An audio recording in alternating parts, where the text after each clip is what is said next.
அஸ்ஸலாமு அலைக்கும் வரஹ்மத்துல்லாஹி வபரகாத்துஹு. அல்ஹம்துலில்லாஹ். இல்லை எப்படி சுகமரிக்கலாம். ஒரு சின்ன கருத்து தான் பகிர்ந்துக்கலான்னு வந்திருக்கேன்.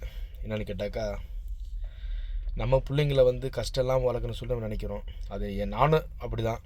நானும் சின்ன வயசுலேருந்து சரி நம்ம தான் கஷ்டப்பட்டுட்டோம், நம்ம பிள்ளைங்களாவது கஷ்டப்படாமல் வளர்க்கணும்னு சொல்லிட்டு நம்ம நினைக்கிறோம். அது நினைக்கிறது தப்பு இல்லை. ஆனால் அந்த பிள்ளைங்க நினைக்கிட்டாக்கா நம்ம வளர்க்குறதுனால பிள்ளைங்க அவங்க என்ன பண்ணிடுறாங்க, நம்ம சந்தோஷமாக இருக்கிறோம், எங்கள் அப்பாக்காரன் கஷ்டப்பட்டாது நம்ம காசு கொடுத்து அனுப்பிடுறான், என்ன நம்ம ஜாலியாக இருப்போம் அப்படின்னு சொல்லிட்டு அவங்க மனசில் ஏற்படுது. அது தவறான ஒரு பயனுள்ளாக ஆகிடுது. ஏன்னு கேட்டாக்கா, நம்ம இருக்கிற பிள்ளைங்களுக்கு எடுத்து சொல்லக்கூடிய இடத்துல என்ன இருக்குன்னா, நம்ம பட்ட கஷ்டத்தை நம்ம பிள்ளைங்கிட்ட எத்தி வைக்கணும். நம்ம கடமையாகப்பட்டிருக்கோம். அது நம்ம எவ்வளோ கஷ்டப்பட்டுருக்கோம், என்னென்ன பட்டிருக்கோம், எப்படிலாம் வந்தோம், என்ன எவ்வளோ கஷ்டப்பட்டு வந்திருக்கிறோம். என்ன உண்மை சொல்ல போனாக்கா, நான்லாம் ரொம்ப கஷ்டப்பட்ட ஃபேமிலி தான் வந்தேன். எங்கள் வீட்டில் எப்படின்னு கேட்டிங்கனாக்கா, இது நான் சொல்கிறதுனால எனக்கு ஒன்று கூச்சமும், சில பேர் நினைப்பாங்க என்னடா இவன் இப்போல்லாம் சொல்கிறான்னு. இது சொல்ல என்ன ஆகிட போகுது, என் பிள்ளைங்க திருந்தணும், என்னோட இதாக தான். அது மாதிரி எல்லாரோட பிள்ளைங்களோட நினச்சி எல்லா அப்பங்களும் இதுமாரி நினச்சி அவங்க பிள்ளைங்களுக்கு சொன்னாக்கா எல்லா பிள்ளைங்க திருது ஒரு வாய்ப்பாக இருக்குன்னு சொல்லி நினைக்கிறேன். இதனால தான்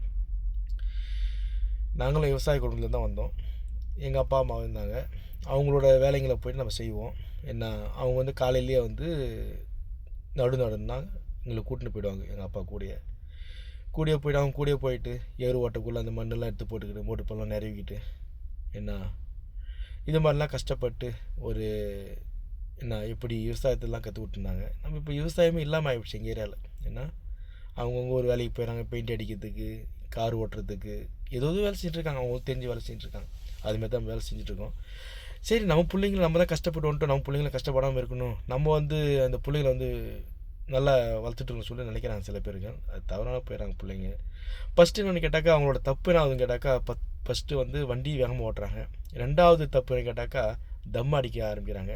தம் அடிக்க ஆரம்பிச்சோன்னா ஒரு கேங்க்கு ஒன்று சேர்ந்துக்கிறாங்க. கேங்க்கு சேர்ந்து என்ன பண்ணுறாங்கனாக்கா, கல்யாணம் ஆன பிள்ளையே இருக்கட்டும், கல்யாணம் ஆன பசங்க ஒரு 25 வயசு 26 வயசு பையனாக இருக்கட்டும், சின்ன வயசு பசங்க என்ன சின்ன பசங்கள்லாம் கூட வச்சுக்கிட்டு தம் அடிச்சுக்கிட்டு, இவன் நாளைக்கு இவன் தம் அடிப்பான், அவன் கூட இவன் பார்க்குறான், அவன் பார்த்து என்ன பண்ணுவான், அவன் கற்றுக்குவான் அந்த வேலை அந்த சேலை.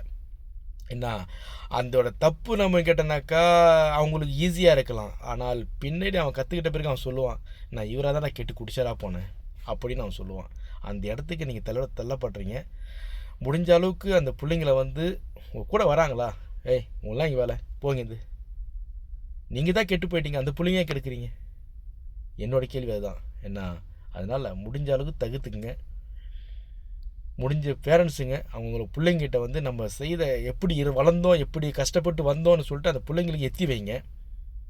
என்ன நம்ம கடமையாகப்பட்டிருக்கோம் அந்த பிள்ளைங்களுக்கு. நீங்கள் எத்தி வைக்கிறதுனால நம்ம தப்பான ஆயிடம் போகிறதில்ல. அந்த பிள்ளைங்க திருந்ததுக்கு ஒரு வாய்ப்பு கிடைக்கும். ஏன்னா அவங்க தெரிந்ததுக்கு ஒரு வாய்ப்பாக இருக்கும். இதனால் மறந்துடாதீங்க, மறந்து இருந்துடாதீங்க. நம்மளுக்கு தான் சொல்ல முடியும். ஏன்னா எல்லாருக்கூட மனசில் தோன்றது தான், நான் கஷ்டப்பட்டேன், என் பிள்ளை நல்லா சந்தோஷமாக இருக்கணும், நான் பிள்ளைங்களை சந்தோஷமாக வளர்க்கணும்னு சொல்லிட்டு. அது உண்மையாகப்பட்டது தான். ஆனால் அந்த பார்வை தப்பாக போகுது. முடிஞ்ச அளவுக்கு தகுத்துக்குங்க. உங்களோட பிள்ளைங்களுக்கு நீங்கள் எத்தி வைங்க. எந்த ஒரு பிள்ளையும் தப்பாக போயிடக்கூடாதுன்றது தான் என்னோட இது. இந்த ஆதகத்தில் தான் நம்ம சொல்கிறோம். ஓகேங்களா? அது என் பிள்ளையாக இருக்கட்டும், மற்றவங்களோட பிள்ளையாக இருக்கட்டும், யாராக இருந்தாலும் தப்பான வீட்டை போயிடக்கூடாது இல்லையா? ஏன்னா ஒரு குடுமையை ஒன்று பார்த்தேன், அதனால தான் இப்போ இந்த வார்த்தையை பேச வந்துச்சு எனக்கு. அல்லாஹ் அக்பர். அது ரொம்ப கஷ்டமாக இருக்குது பார்க்குறதுக்கு. போதையில் 4 பேர் சேர்ந்து ஒரு சின்ன பிள்ளையை போட்டு வெட்டுறாங்க. போதை என்ன செய்யணும்னு தெரியாமல் செய்கிறாங்க. சின்ன வயசு பிள்ளைங்க தான். அந்த இதுக்கு போயிடக்கூடாதுன்றதுனால தான் என்னுடைய ஆதங்கமே இது. ஓகேங்களா? முடிஞ்ச அளவுக்கு இன்ஷா அல்லாஹ் அவங்க பிள்ளைக்கு கொஞ்சம் எத்தி வைங்க. நீங்கள் என்ன கஷ்டப்பட்டீங்க அதை எத்தி வைங்க முதல்ல, அது போதும். அது சொன்னாலே அந்த பிள்ளைங்க மாறத்துக்கு ஒரு சான்ஸ் இருக்குது. ஓகேங்களா? ஓகே ஜி, அஸ்ஸலாமு அலைக்கும். ஏதாவது தவறாக செஞ்சால் அல்லாஹ்வுக்காக மன்னிச்சிடுங்க. ஓகே, அஸ்ஸலாமு அலைக்கும்.